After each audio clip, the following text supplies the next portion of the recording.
I got the LL Cool J syndrome, man. My lips be all Hey, chapped.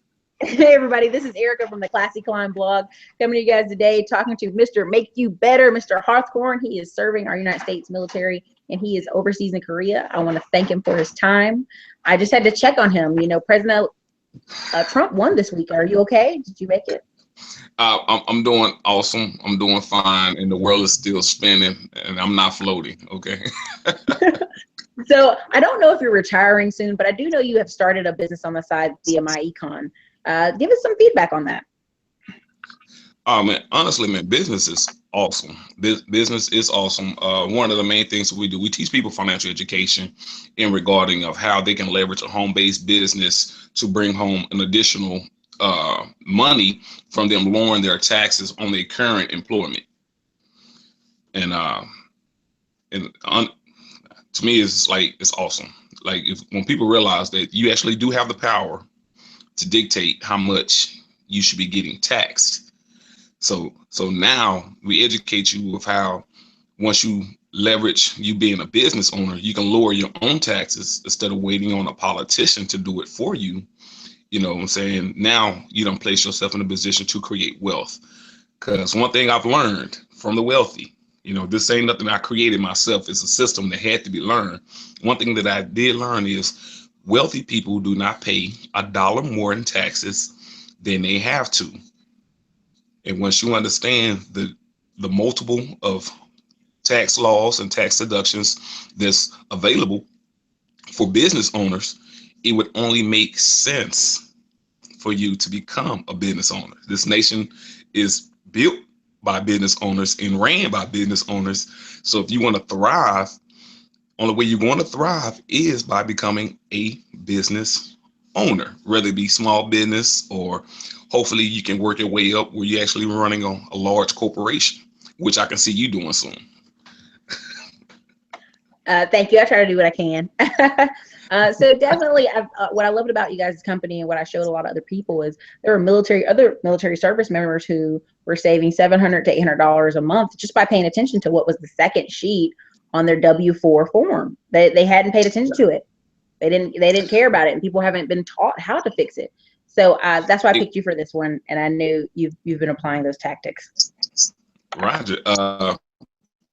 What's kind of remarkable is that most people have never seen a W-4 form ever in their lives. Been a few people that I brought into the business, and when I showed it to them, they was like in awe. Like even when they go back to their job, the human resource department don't even have that form available.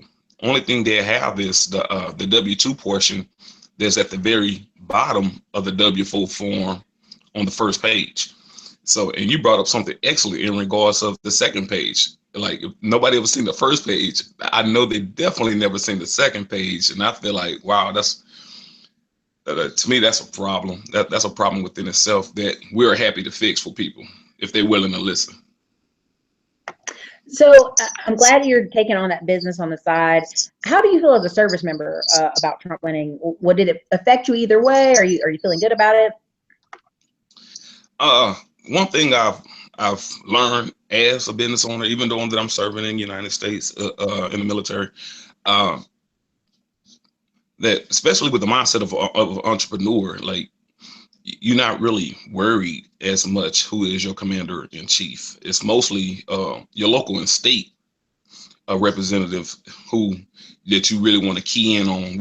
Who are they? What are their ideas? Or you know, those would affect you immediately.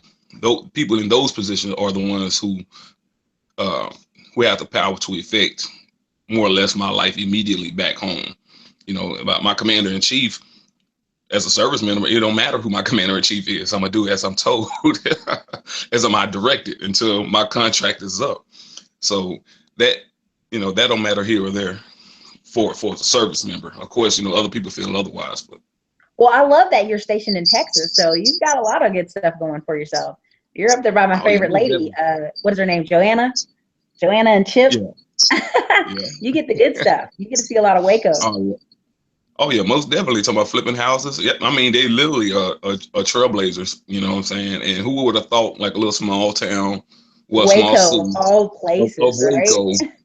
Yeah, like, but one thing I give props is because of the Baylor University community and how fast it's growing due to its not only its academic but its athletic program done sparked a lot of interest for the Waco area. And plus now with their show televising, Well, look at how yeah, cheap I the can houses recommend. are. If you're watching from Ohio, New York, California, you're like $50,000, $70,000, $100,000, 1920s, Yep. 4 bedroom, 3 bathrooms, old Victorian house. Yeah, that's a deal. Yeah, most definitely. Now, just to add on what you say, I hate to like to do a tie-in, but since I have the platform, I'm gonna use it. Do it. Now, you go ahead and get those houses. Now you incorporate that with being a home-based business owner, where you're able to leverage, like I said, like 20% of your rent, your 20% of no, actually about 85% of your utility bills, and where you actually bring some of that money back into your household. So not only are you getting an outstanding house, a quality house, but now you can leverage those deductions, additional deductions, to bring back money back into your household. So it's a win. It's a win-win and keep on winning.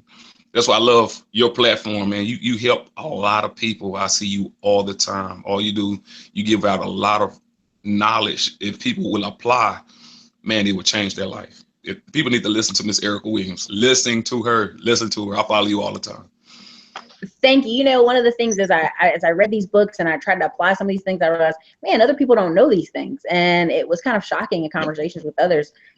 Just some people don't know, and so Yep. I know you have a young teenager, and you always talk about some of your videos, especially the book where it's 475 tax deductions, 475 tax deductions. How you can hire your teenager, you can Oh hire yeah. your Oh spouse, you yeah. can hire your family, your parents. I love that book because it gives a lot of things people don't think of. Oh, most definitely. I think the one is very key to me that caught me and is really kind of blew my mind. Most people treat their dogs like children. And when I ran across that one deduction that, if it's pretty much what you labor your dog as, which how you can standardize if it's a deduction or not. So if you feel like your dog is a guard dog, you can use the your dog as a deduction, as an expense. Rather, people. I hear people say it all the time. Oh my God, this dog is just like a child. I got to take it to the vet. I got to do this, and like it's literally a part of the family, which it is. Your dog is a part of the family, and majority of the time, your dog is protecting the family, regardless. If they don't do nothing but bark and let you know, hey, to be alarmed about something. That's a guard dog. You can use your dog if you have a business. You can use that your dog along with those veterinary expenses, the food and the care as a deduction. And when I read that in that book, I'm like, who don't know about this other than myself? And I'm pretty sure it's a lot. So kind of taking a note from you, because like I said, I do follow you a lot because you give excellent information, is I decided to read the book out loud. Like it's a known fact, most people don't like to read, especially things along them lines. So taking a note from you, uh, let me read this book out loud for somebody. I didn't read the whole book, but I felt like, you know what? I know there's a lot of people who have dogs that is not using this opportunity. So Oh, I think that's so powerful because I have a friend who spent a couple $1,000s getting her dog's back replaced. Now, if she had a business, she yeah, could say that's a guard dog because that dog's yeah. expensive. She gave her cat a bionic leg I too. mean, I was like, I that's too much. mean, now, when you want that, you know what I'm saying? No, I mean, I don't know who wouldn't, but I'm like, yeah. I know if I had the opportunity to deduct an additional $1,000 on this dog that I loved like a child, you know what I'm saying? I would want that leverage. Like who wouldn't want that leverage? And that's what it's all about. And a lot of people gave newly elected President Trump a lot of slack behind when he, told where I don't pay a whole lot in taxes because I'm smart. If anything, why would anybody want to be offended other than get smart? Like, I'm like, oh well, I'm offended. Why he don't pay that much? Because I'm smart. Well, these That are the right there. same people who pay 40,000 a year, get 40,000 a year income, and want to write off everything and get extra $3,000 back. These are the same people doing that. Yeah, Now they know if they had a million, it'd be the same deal. So I laugh when people, I can't believe but Trump no, doesn't pay his taxes, but he pays them. but no, but the crazy part is, I believe, I don't know exactly where you're getting your statistics from, but just from the people that I've known and the people that I've met, and majority of these people who are upset are not business owners. These are people who done actually got jobs. I know your particular crowd, you kind of operate, entrepreneurs normally kick it with, hang with and associate with other entrepreneurs, Mhm. but most workers associate with who? Most workers, whether they have a $300,000 a year job, wherever the case may be. You may be a business professional, but you're still a worker. So when they heard something along those lines, they got offended. I believe they honestly got offended because it's not the fact that they don't know. I'm gonna say they don't know. Yeah, I'm gonna say they truly don't know. I think they're comfortable with them having a good job. They don't know the benefits. Because like you said, America's a capitalistic society, and when you're an entrepreneur, you get a chance to capitalize on different tax laws that are available to them. So Exactly. if I'm about to make a corporate trip to Korea and blame it on a corporate business meeting. I'm about to meet you while I'm there hey, and say that hey, come that's why on, I'm going. hey, most definitely come out here. You'll have a good time. You'll have a good time if you like shopping and if you like eating. I just This want to is try the food. I'm all about that food. I ain't gonna lie. you about to travel. Oh man, if you just for the travel, man, they got plenty of things to see. Things you ain't never seen before, unless it was on TV. You might as well have an opportunity to see it in real life. Yeah, come on out here. Well, you know what? My time is short here, so if you're gonna come, I you know. better hear I know you about to come back to Texas. So we might have to rendezvous it at Waco. I'll meet you at the Magnolia Bowl store or something. Because Austin's a little short, but we got tacos. So if you want to come down to Austin, we got tacos. I'm definitely coming in with you. Oh yeah, I got a team. I'll be stationed in Fort Hood soon, and you gonna be Oh, that's right up right. the You're going to street. Fort Hood. You're leaving the So Waco. we definitely could be combine all type of business events and opportunities of just awaken people. I see the team that you got going on there, along with giving people, like you said, this additional financial education. Man, I just can't wait to be associated. Man, Yeah, right most now definitely. I'm getting ready to put out about 200 bandit signs for the paint company and another 100 for the Yeah, credit repair. So I'm out there hitting them, hitting that stick against that pole so it gets stapled up high. Hopefully, code most enforcement won't definitely, rip my head off. So we'll see. most definitely, man, most Well, I definitely. love that Terrence Hill. I don't know if Terrence Hill recruited you exactly, but I love that he just retired out of the military, was in the process of retiring, and he recruited everybody for his company, like 99% online, and it was all these different service members. So I love that you guys can help each other out and say, hey, Oh, I think he was like a sergeant. He was showing me he had a kid and a wife and had like $800 coming out of his check every month in taxes. My mom's always complaining. She's retired military after 26 years, right. but she's always complaining about them taxes coming out. They coming out of my retirement. So Yep. it cracks Hey, me up. hey, one thing I would highly recommend is for your mother. Like I said, I know she retired military. I'm gonna speak it into existence. I don't see her passing anytime soon, and so long as she stay alive, she will be dealing with these taxes. But like you said, as an entrepreneur, if she don't do nothing but open up some little small home-based business, I would recommend my econ and learn and learn these tax deductions. She can minimize her taxes herself, and like I said, just turn her lifestyle into a write-off. Uh, like one of the main examples, like not only Terrence, but the mentors that we learned from, the co-founders of my econ, Mr. Alvin Curry and Mr. Ivy Stokes always say is when you go to these corporate meetings and you see the gentleman who represents the company, I don't know if it's the founder all the time, sometimes it could be like some big time executive, and they break out their credit card and they say, you know what, this whole meal and drinks is all on the house. Do you think that's coming out of their personal cash flow? No, majority of the time it's like the company accountant then did the math and say, hey, we need to get rid of some money. We need to do something. And so they were like, well, if we need to do something, if we'll just throw a big party and invite all our clients and employees to come over and to socialize with us, and we just use this as a tax deduction. It's not coming out of nobody's pocket. It's like people are leveraging the tax laws is available to minimize their taxes. It's to minimize their taxes. It's all a strategy. A lot of people just live, but people need to live like you. People need to live with a strategy. We live like you and Korea visiting. I was gonna say that, I think I learned from one of those books. I think it was 1,001 tax deduction and incentives. It was like if you had a Range Rover, it was 100% deductible because Range Rover had made some kind of deal. So it was 100% deductible. $94,000 car, totally deductible. But if you had a Ford truck, pickup truck or something like that, you're getting $4,000 a year, kind of max. And so people are like, what? I'm only getting depreciation? How come a Range Rover gets all that write off? And it's just the tax laws. Yeah, if you have like a LLC and you buy your Range Rover under your LLC, under your company, and and what you do is to do the depreciation rate of the vehicle a year, along with what you paying on monthly.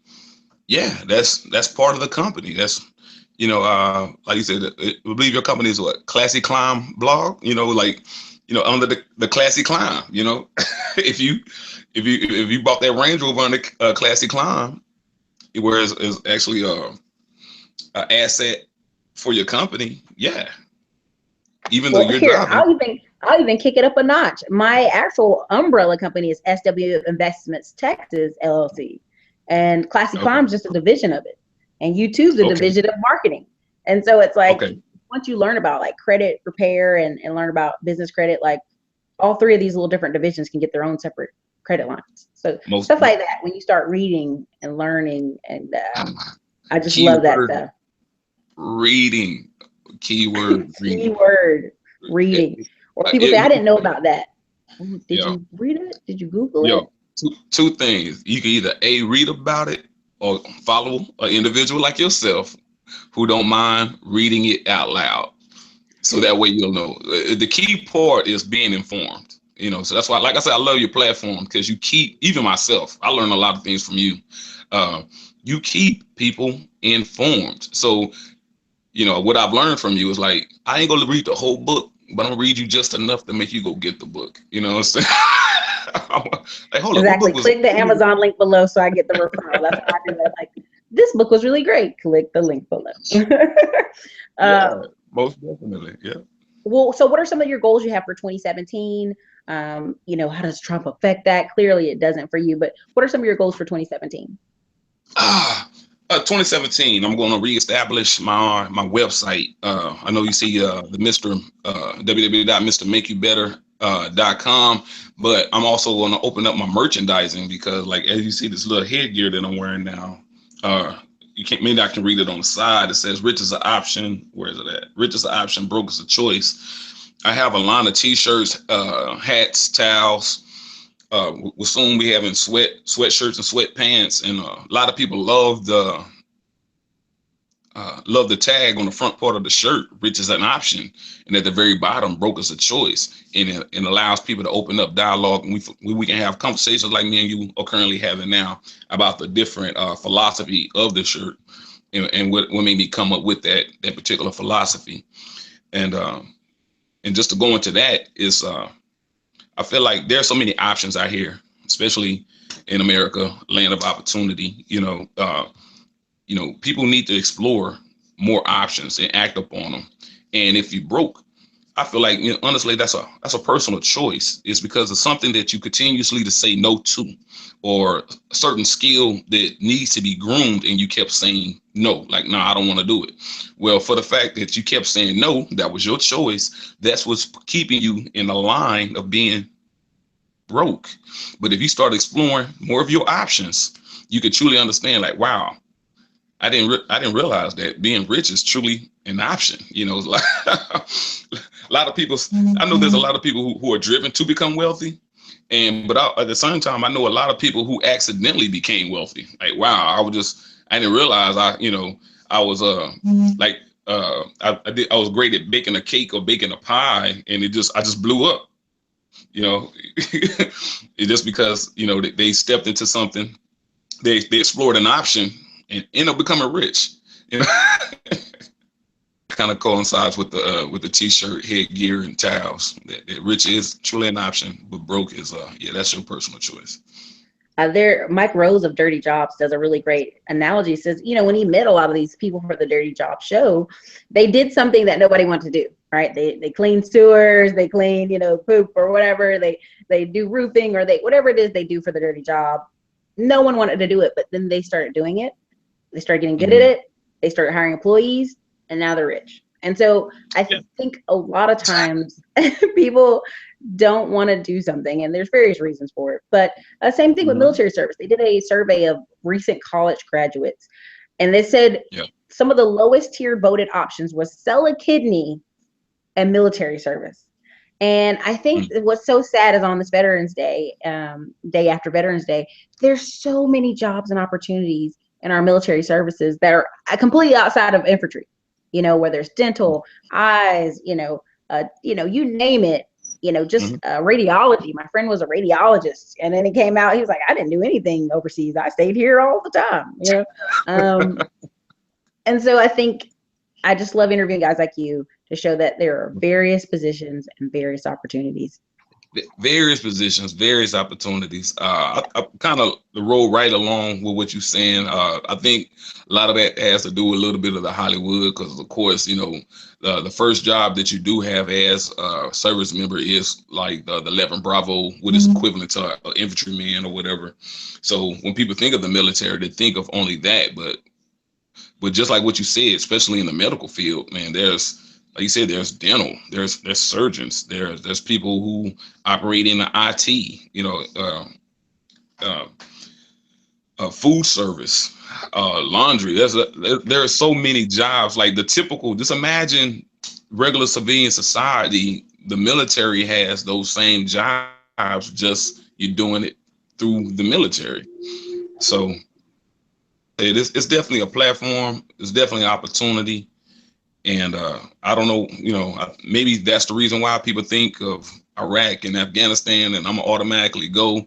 Now, it's a strong probability you might have to go. I'm gonna be honest, but it doesn't guarantee if you join the military that you're gonna do that. I know people who done served 20, 25 years and ain't never touched dirt, I know some women in our neighborhood like, what? I ain't never been over there. My mom went to Germany when I was in high school. Then she went to Kuwait and Iraq. I mean, it was like back to back there for a little bit, but after that, she was pretty much done. She had a brain aneurysm, but she got lucky. They caught it early. Great care at Walter Reed. Surprisingly, it was bad care, then it was great care. Awesome. But what I think is important, people don't see it as an opportunity to travel. My cousin was in the Navy. He went to Spain. He went to Italy. He was over there, and I'm like, what do you do? He's like a deckhand or something, who knows? But there's a lot of opportunity for other types of jobs. I have a friend who's very much an IT nerd. He's just going to come out and be an engineer. And that's all he does right now in Korea. He's somewhere over there doing some techie nerd stuff. And he's like, if you ever want to come see me, let me know. And I just laugh because I go, you don't even go anywhere. You don't even do anything. Hey, like I said, throughout the military, especially the Navy, because you got those boats and ports, and along with the Air Force, there's definitely places that you can see, even in the Army and the Marines. I mean, like I said, it's definitely an option. It's definitely an option. It's for those that isn't locked in to nothing, that they're comfortable with currently, and you kind of feel like yourself floating. The military is an option. It's an option, like you said, to get yourself, create a foundation. That's what I will say. The military for a few years, definitely. It creates a structure. It creates a level of stability for you to get your bearings together, and then to relaunch off. And once you done got your bearings together, if you decide to do the whole 20, or if you just want to do 5, and just to get yourself stabilized and relaunch off into what you really want to do. But it's definitely an option. Oh yeah, I see lots of young men who go in for 4 years, get a nice car, then go on off to college with that nice GI Bill, live in an apartment off campus. I'm like, I see you. I see how you doing. And be the man off campus. You dig what I'm saying? Be a man. You got a nice stream of income. While everybody else having to work 2 and 3 jobs and study and struggle. You did your struggle for a quick 4 years, got financially situated, and now you go to college and you can just focus on school and party. Let's be honest. You're 21, 22, 23. And you have experience. Like you You've been said, out and visited the good world. car, good apartment. You know, just focus on school and party. You ain't got to worry about the struggling of getting a job and, you know, working 2 or 3 jobs and burning the midnight oil. You know, you leave that to those who didn't explore their options. How about that? Yeah, you just leave that to the kids who didn't explore their options. We will listen. So I'm excited that I got to talk to you today. I definitely want to touch base with you in the spring when it gets closer to tax time. So we'll do another tax video. We'll name off some really good things. Can't wait. And I know it's going to be powerful, man. I'm happy to collaborate with you. Now, if you get here in the spring in a good amount of time, we're going to have to eat some tacos and we'll do a video. I got a nice new camera. We'll have to do the video outdoors. We'll make it nice. Hey, most definitely. You know, I'm about that taco life. Yeah, plenty of fresh guacamole too with lime. All right, everybody. This is Erica from the Classy Climb blog. Thank you, Mr. Hawthorne, for using your time today via Korea, serving our beautiful country. And he gave us the salute. And he is a business owner, MrMakeYouBetter.com. You definitely can check out his hats, shirts, and a little bit about my econ from there. Thank you, Mr. Hawthorne. Ain't no problem, man. You have a blessed one. Enjoy the rest of your afternoon.